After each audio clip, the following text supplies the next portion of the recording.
কম্পিউটারের সবচেয়ে অত্যন্ত গুরুত্বপূর্ণ একটা ডিভাইস হলো সিমোস ব্যাটারি। সিমোস ব্যাটারি মানে হলো complimentary metal oxide semiconductor.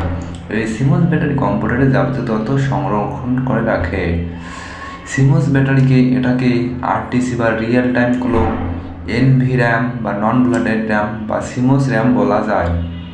CMOS হলো এক মাদারবোর্ডের ব্যাটারি চালিত সেমিকন্ডাক্টর চিপ যা কম্পিউটারের ভিতর তথ্য সঞ্চয় করে রাখে।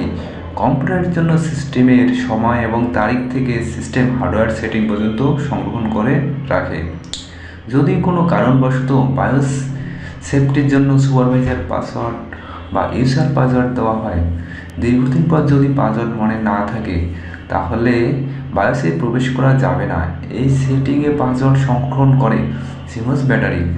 এটার সমাধান হলো যে যদি সিমোস ব্যাটারি খুলে রাখা যায় তাহলে তার সংরক্ষিত ডাটা মুছে যাবে ও বায়োসের সেটিং পূর্বের অবস্থায় ফিরে আসবে।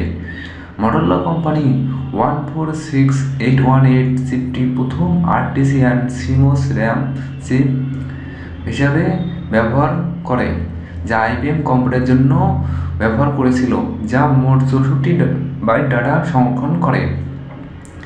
একটি সিমোস ব্যাটারির আয়ুকাল প্রায় 10 বছর। এটি কম্পিউটারের ব্যবহার ও পরিবেশের উপর কম বেশি হতে পারে। সিমোস ব্যাটারি সাধারণত ব্যবহার করা হয় ডিজিটাল লজিক সার্কিট, এসআরএম বা স্ট্যাটিক র্যাম, মাইক্রোপ্রসেসর, মাইক্রোকন্ট্রোলার ইত্যাদিতে। যদি কোনো কারণবশত সিমোস ব্যাটারি কাজ না করে তাহলে কম্পিউটার বন্ধ করার পর কম্পিউটারের সঠিক সময় তারিখ ঠিক রাখতে পারে না। তখন সমস্যা হয়, বারে বারে টাইম ঠিক করতে হয়, না হলে ব্রাউজারে নির্দেশনা আসে আপডেট টাইম অ্যান্ড ডেট ঠিক না করা পর্যন্ত ব্রাউজিং সমস্যা চলতেই থাকে। তাই অবশ্যই সিমোস ব্যাটারি ঠিক আছে কিনা সেটার দিকে খেয়াল রাখতে হবে। ধন্যবাদ।